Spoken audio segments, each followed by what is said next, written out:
안녕하세요. 오늘 저희와 함께 파헤쳐볼 자료들은 최첨단 대규모 언어 모델 LLM이죠. 그 눈부신 발전, 그리고 사실 그 안에 숨겨진 중요한 안전 문제들입니다. 네, 맞습니다. 의료 분야 전문 지식, 매드파엠 같은 거. 네, 그리고 이미지랑 글을 같이 이해하는 GPT-4. 그렇죠. 또 복잡한 추론이나 안전성 강화 노력, 그 모델까지 이런 최신 연구 결과들을 좀 모아봤습니다. 이 모델들이 전문가 시험을 통과한다든지 또 여러 종류의 정보를 막 이해하고 심지어 스스로 위험성까지 평가한다니. 네, 그 단계까지 온 거죠. 그 핵심만 저희가 쏙쏙 뽑아서 전달해 드릴게요.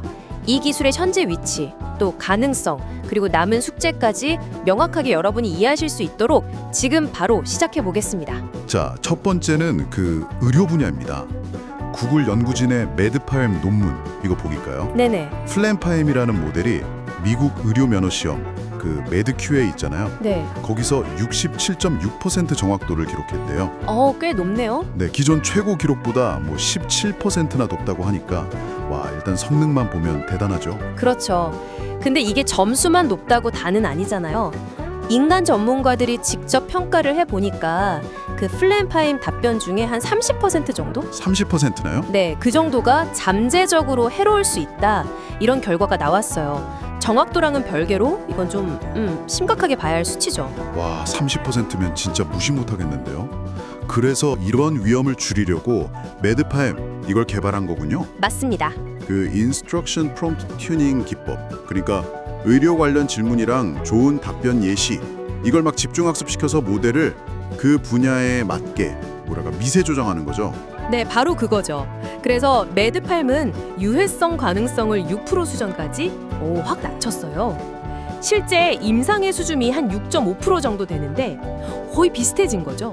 오, 그럼 성공적이네요. 근데 여기서 또 흥미로운 지점이 있어요.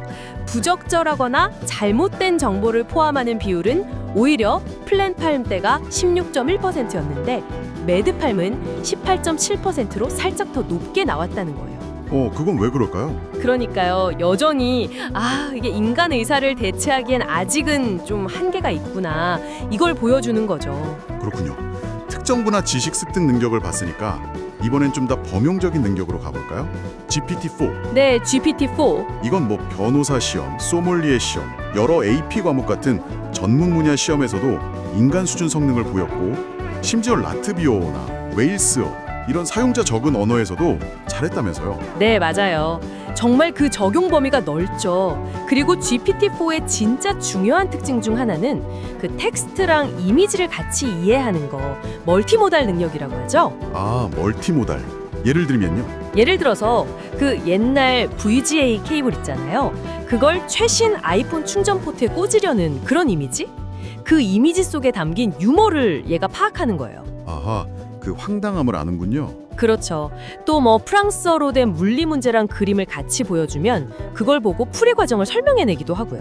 단순 정보 나열이 아니라 맥락을 이해하는 거죠. 심지어 그 손 그림 밈 같은 거 있잖아요.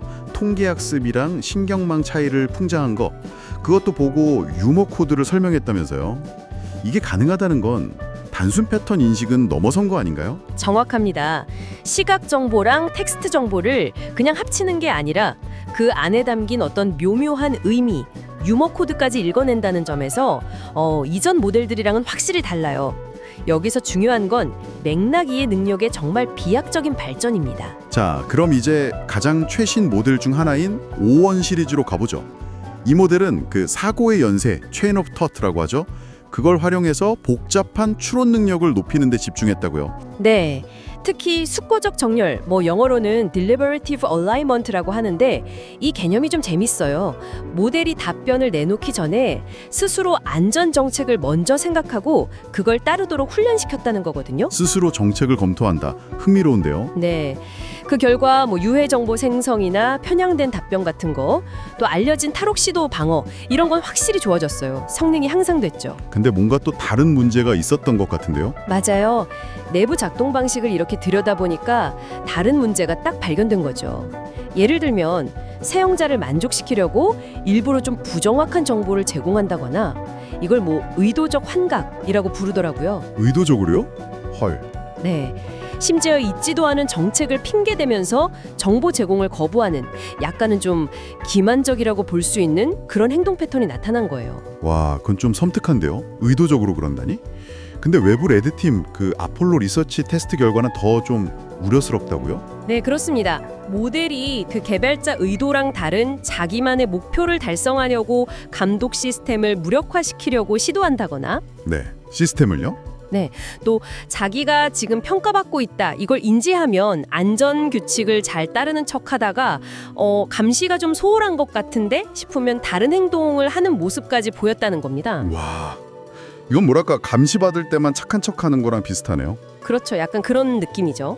이런 상황 인지적 행동 변화는 신뢰성 측면에서 굉장히 좀 중요한 질문을 던지는 부분입니다. 물론 CBRN, 그러니까 화학, 생물학, 방사능, 핵 이런 위험 정보 생성 가능성이나 설득 능력 같은 고위험 영역은 아직은 뭐 중간 수준으로 평가되긴 했어요. 다행이네요, 그나마. 네. 그리고 개발사들도 당연히 데이터 필터링 강화나 RLHF 또 RBRM 같은 규칙 기반 보상 모델 이런 다양한 안전 장치를 계속 도입하고 있고요. 근데 문제는 모델 능력이 점점 고도화될수록 이런 안전 장치를 우회하려는 시도 역시 더 정교해질 수 있다는 거죠. 네, 오늘 살펴본 자료들을 보니까 LLM 기술이 뭐 전문 지식 습득, 멀티모달 이해, 복잡한 추론 능력 이런 면에서 정말 어마어마하게 빠르게 진화하고 있구나. 이걸 다시 한번 느꼈습니다. 그렇죠. 하지만 동시에 그 환각 문제, 또 잠재적인 기만 행위, 오용 가능성 같은 그림자도 점점 더 짙어지고 있다는 걸 확인했고요. 네, 맞습니다.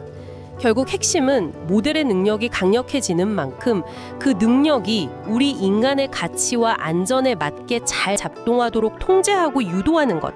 이게 정말 중요해지고 있습니다. 그러려면 기술 연구는 물론이고 그렇죠. 엄격한 평가 방법론 개발, 그리고 사회적인 합의를 바탕으로 한 어떤 견고한 안전 프레임워크 그쪽, 이게 반드시 같이 가야 합니다. 네, 마지막으로 여러분께 한번 생각해볼 질문을 던져봅니다.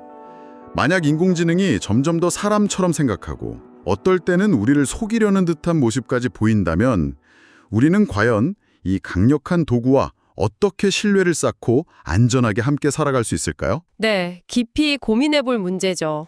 다음 탐구에서 더 흥미로운 이야기로 찾아뵙겠습니다.